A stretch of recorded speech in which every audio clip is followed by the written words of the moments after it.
Assalamualaikum warahmatullahi wabarakatuh. Perkenalkan, nama saya Istiqomatul Jannah dari Prodi Pendidikan Agama Islam STAI Salahuddin Pasuruan. Di sini saya akan menjelaskan tentang PUEBI, yaitu Pedoman Umum Ejaan Bahasa Indonesia. Pembahasan dalam PUEBI ini diantaranya pemakaian huruf, penulisan kata, pemakaian tanda baca, penulisan unsur serapan. Pembahasan pertama dalam pemakaian huruf adalah huruf abjad. Abjad yang digunakan dalam ejaan bahasa Indonesia terdiri atas huruf A, B, C, D, E, F, G, H, I, J, K, L, M, N, O, P, Q, R, S, T, U, V, W, X, dan Z. Pembahasan kedua, huruf vokal. Vokal dalam bahasa Indonesia terdiri atas huruf A, E, I, O, dan U. Yang ketiga, huruf konsonan. Adapun huruf konsonan adalah bunyi yang dibentuk dengan menghambat arus udara pada sebagian alat bicara. Konsonan dalam bahasa Indonesia terdiri atas huruf selain A, I, O, dan U. Yang keempat, huruf diftong. Huruf diftong adalah penggabungan antara dua huruf vokal yang tidak dapat dipisahkan. Di dalam bahasa Indonesia terdapat diftong yang dilambangkan dengan ai, au, dan oi. Yang kelima, gabungan huruf konsonan. Gabungan huruf konsonan KH, NG, NY, dan SY masing-masing melambangkan satu bunyi konsonan. Yang keenam, huruf kapital. Huruf kapital atau huruf besar dipakai sebagai huruf pertama kata pada awal kalimat. Yang ketujuh, huruf miring. Huruf miring dalam cetakan dipakai untuk menuliskan nama buku, majalah, dan surat kabar yang dikutip dalam tulisan. Yang kedelapan, huruf tebal. Huruf tebal dalam cetakan dipakai untuk menuliskan judul buku, bab, bagian bab, daftar isi, daftar tabel, daftar lambang, daftar pustaka, indeks, dan lampiran. Masuk ke pembahasan berikutnya, penulisan kata.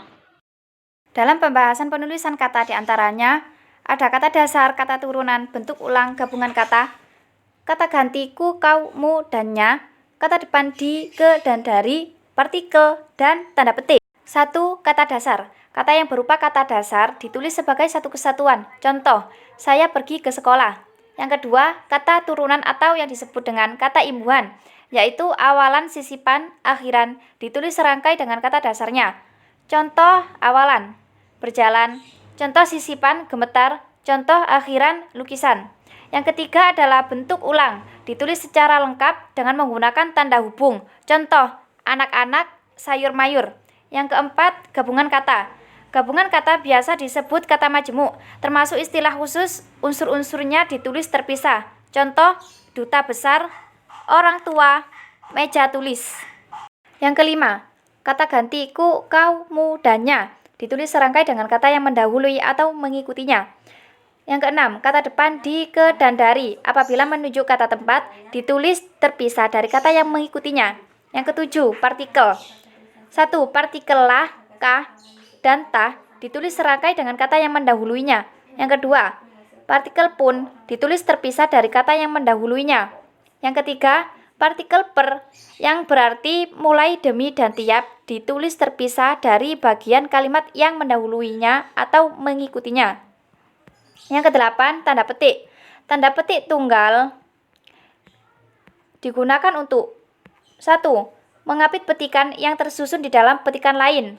Yang kedua, mengapit terjemahan atau penjelasan kata atau ungkapan asing. Pembahasan yang ketiga, pemakaian tanda baca. Di antaranya tanda titik, tanda koma, tanda titik koma, tanda titik dua, tanda hubung, tanda pisah, tanda tanya, tanda seru, tanda elipsis, tanda petik tunggal, tanda kurung siku, tanda garis miring, dan tanda apostrof.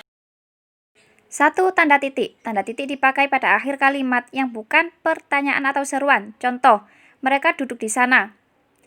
Yang kedua, tanda koma. Tanda koma dipakai di antara unsur-unsur dalam suatu perincian atau pembilangan. Contoh, buku, majalah, dan jurnal, termasuk sumber kepustakaan. Tanda titik koma dipakai sebagai pengganti kata penghubung untuk memisahkan kalimat yang setara di dalam kalimat majemuk setara. Contoh, ayah menyelesaikan pekerjaan. Yang keempat, tanda titik dua. Tanda titik dua dapat dipakai dalam naskah drama sesudah kata yang menunjukkan pelaku dalam percakapan. Yang kelima, tanda hubung. Tanda hubung menyambung suku-suku kata yang terpisah oleh pergantian baris. Yang keenam, tanda pisah. Dipakai untuk membatasi penyisipan kata atau kalimat yang memberi penjelasan di luar bangun utama kalimat. Yang ketujuh, tanda tanya dipakai pada akhir kalimat tanya. Yang kedelapan, tanda seru. Tanda seru dipakai untuk mengakhiri ungkapan atau pernyataan yang berupa seruan atau perintah yang menggambarkan kesungguhan, ketidakpercayaan, ataupun emosi yang kuat. Yang kesembilan, tanda elipsis. Tanda elipsis dipakai untuk menunjukkan bahwa dalam suatu kalimat atau naskah ada bagian yang dihilangkan. Yang kesepuluh, tanda petik. Tanda petik dipakai untuk mengapit petikan langsung yang berasal dari pembicaraan, naskah, atau bahan tertulis lain. Yang ke-11, tanda petik tunggal. Dipakai untuk mengapit petikan yang terdapat di dalam petikan lain. Yang ke-12, tanda kurung. Dipakai untuk mengapit tambahan keterangan atau penjelasan. Yang ke-13, tanda kurung siku. Dipakai untuk mengapit keterangan dalam kalimat penjelas yang sudah bertanda kurung. Yang ke-14, tanda garis miring. Dipakai di dalam nomor surat, nomor pada alamat, dan penandaan masa 1 tahun yang terbagi dalam 2 tahun takwim atau tahun ajaran. Yang ke-15, tanda penyingkat atau apostrof. Tanda penyingkat menunjukkan penghilangan bagian kata atau bagian angka tahun. Selanjutnya, penjelasan unsur serapan. Berdasarkan taraf integrasinya, unsur serapan dalam bahasa Indonesia dapat dibagi menjadi 2 kelompok besar, yaitu yang pertama, unsur asing yang belum sepenuhnya terserap ke dalam bahasa Indonesia seperti reshuffle, shuttlecock, dan the I home per I home. Dan yang kedua, unsur asing yang penulisan dan pengucapannya disesuaikan dengan kaidah bahasa Indonesia. Mungkin itu saja yang dapat saya sampaikan, kurang lebihnya mohon maaf. Wassalamualaikum warahmatullahi wabarakatuh.